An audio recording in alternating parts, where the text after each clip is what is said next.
கர்த்தருடைய நாமத்துக்கு மகிமை உண்டாவதாக. எல்லாரும் எப்படி இருக்கீங்க? சந்தோஷமா இருக்கீங்களா? இந்த நல்ல வேர்ட் ஆஃப் கைடன்ஸ் என்னங்கிறத வாசிக்க கேட்கலாமா? நீதிமொழிகள் 8ஆம் அதிகாரம் 30ஆம் வசனம். நான் அவர் அருகே செல்ல பிள்ளையா இருந்தேன், நித்தம் அவருடைய மன மகிழ்ச்சியா இருந்து எப்போதும் அவர் சமூகத்தில் களி கூர்ந்தேன் என்பதாக. இது ஆண்டவராகிய இயேசு கிறிஸ்துவை குறித்த தீர்க்க தரிசன வார்த்தைங்க. பாருங்க, அவர் தம்முடைய தந்தைக்கு, அவருடைய அப்பாவுக்கு ரொம்ப பிரியமான மனுஷனா இருந்திருக்காங்க. ரொம்ப செல்ல பிள்ளையாவும் தகப்பனோடு கூட செலவு பண்றத அதிகமா சந்தோஷமா எடுத்திருக்கிறத நீங்க பார்க்க முடியுது.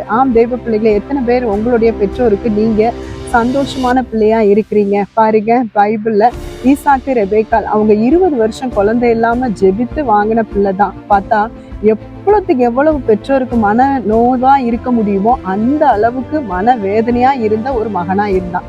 அந்த மாதிரி இறக்காதபடிக்கு ஆண்டவர் மாதிரி நீங்க எப்பவும் பெற்றோருக்கு கீழ்ப்படிந்து சந்தோஷமா நீங்களும் அப்பா அம்மாவும் உங்கள் நிமித்தமா சந்தோஷமா இருக்க முன்னேறுங்க. கர்த்தர் தாமே உங்களை ஆசீர்வதிப்பார். God bless you.